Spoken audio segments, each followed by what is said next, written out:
So guys इस video में हम मार्केट के बारे में तो बात करेंगे। इस वीडियो में हम वारी एनर्जीज लिमिटेड के बारे में तो बात करेंगे, साथ में मार्केट के लेकर के भी एक बहुत बड़ी अपडेट आ चुकी है। क्या इंपैक्ट इसका मार्केट पर पड़ सकता है, स्पेशली कुछ पर्टिकुलर सेक्टर, और ये सेक्टर ऐसा है जो कि बहुत से डिफरेंट डिफरेंट सेक्टर्स पर अपने इंपैक्ट डालता है। अभी तक इंपैक्ट देखने को मिल ही रहा था, लेकिन ये खबर और भी ज्यादा बड़ी हो जाती है मार्केट के लिए। समझते हैं इन सभी चीजों को। आई होप आप लोगों ने वारी एनर्जीज का लास्ट वीडियो देखा होगा। बहुत रिक्वेस्ट आपकी होती है हर टॉपिक को लेकर के। कई सारे टॉपिक्स पर मेरे चैनल पर वीडियोस अपलोड होते हैं, बट शायद आप लोगों के पास नोटिफिकेशन नहीं आता। तो मेरी आपसे छोटी सी रिक्वेस्ट होती है कि आप जाकर थोड़ा सा चैनल पर देख लिया करो, आपको मिल जाते हैं। ऑलराइट, कंपनी ने 19 आवर्स पहले एक अपडेट दी है। कंपनी ने कुछ सब्सिडीज इनकॉर्पोरेट करी है। दो सब्सिडीज कंपनी ने इनकॉर्पोरेट करी है। WCES 2 private limited incorporated subsidies रहेंगी कंपनी की, होली ओन्ड सब्सिडीज। 4 अगस्त, ठीक है, कंपनी ने इनकॉर्पोरेट कर दी थी। अपडेट कंपनी ने 19 आवर्स पहले ही दी है।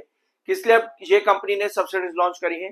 ग्रीन हाइड्रोजन बिजनेस में अपना जो है बिजनेस और एक्सपैंड करने के लिए कंपनी ने ये जो है सब्सिडीज लॉन्च करी है।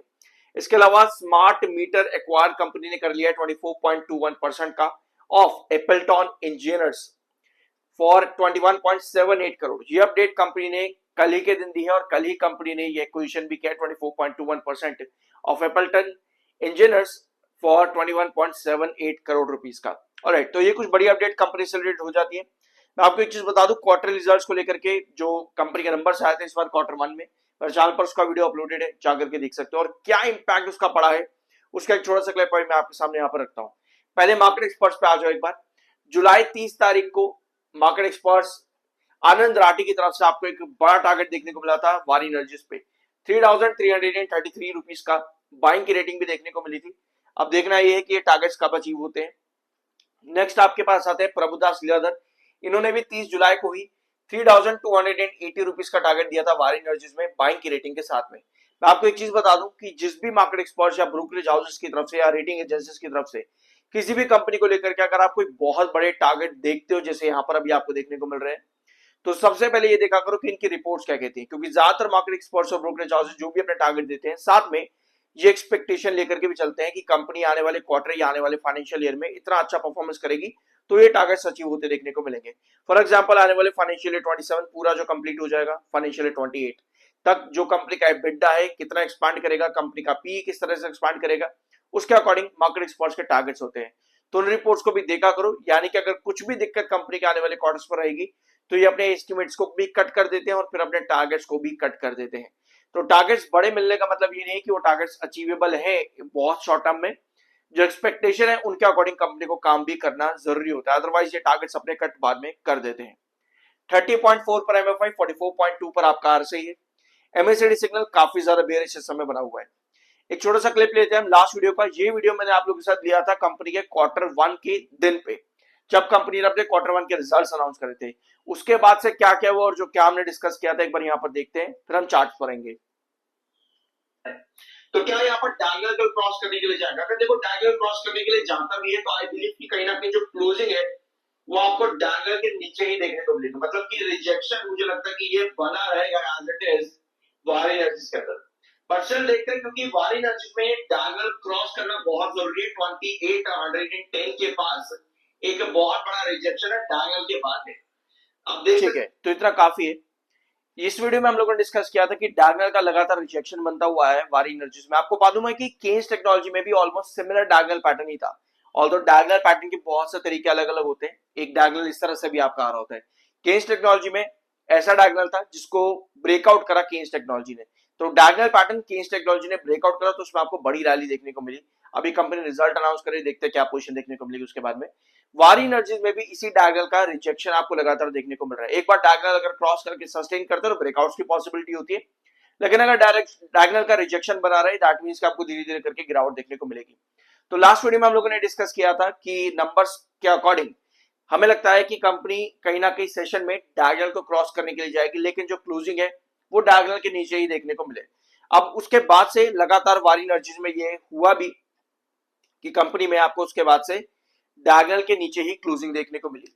ये थी अगले दिन की कैंडल आपकी, ये वाली शायद से, एक बार इसको चेक कर लेते, कंफर्म कर लेते हैं एक बार। ये वाली नहीं है, ग्रीन वाली बड़ी कैंडल थी, उसके पहले आपके पास ये वाली कैंडल, ठीक है, ये रही आपके पास में कैंडल, ये वाली, ठीक है। सो वारी एनर्जीज में ये वाली कैंडल आपके पास थी। उसके बाद से अगर आप देखोगे लगातार वारी एनर्जीज ने डायगोनल को ही टच करने की कोशिश करी है। अब उसके पिछले इस हफ्ते के अंदर 3 सेशन, उसके बाद में लगभग 4 सेशन आपके यहाँ पर कंप्लीट हुए, फिर उसके बाद 3 सेशन और आपको देखने को मिलेगा कि डायगोनल के बाहर निकल गया वारी एनर्जीज। एक चीज नोट करना बहुत ध्यान से, कोई भी स्टॉक जब एक डायगोनल के बार बार रिजेक्शन देते हो तो आपको गिरावट देखने को मिलती है, लेकिन अगर डायगोनल के बाहर निकल जाए एक बार तो वो बहुत अलग और बहुत अनसर्टेन पैटर्न्स को इंडिकेट करता है। अब वारी एनर्जीज ने डायगोनल के बाहर तो निकल गया, लेकिन यहां पर आपको एक चीज नजर आएगी, ये जो ब्लू लाइन आप देख रहे हो, एक मिनट इसको कंफर्म करते हैं एक बार, क्योंकि कल मैंने चेंज कर दिया था। हाँ सेम है, वही है, कोई चेंज यहाँ पर नहीं है। 7 EMA, ये जो ब्लू लाइन आप यहाँ पे देख रहे हो ये 7 EMA है, और ये जो आप रेड लाइन देख रहे हो ये 21 EMA है। 7 EMA का 21 EMA के नीचे होना चार्ट्स को बेयरिश इंडिकेट करता है। तो अल्टीमेटली किसी भी बड़े ब्रेकआउट के लिए आपके 7 EMA का 21 EMA के ऊपर आना जरूरी है। और ऑफ कोर्स 2820 के पास का जो अभी हमने ट्रेंड भी देखा, आपने पिछले वीडियो में डिस्कस किया था, ये आपका एक बहुत बड़ा रिजेक्शन है वारी एनर्जीज में। ये इंडिकेट करता है कि कोई भी बड़े ब्रेकआउट अगर आप यहाँ पर वारी एनर्जीज में देख रहे हो तो 2820 क्रॉस करना जरूरी है, अदरवाइज चार्ट यहाँ पर बेयरिश इंडिकेशंस दे रहा है।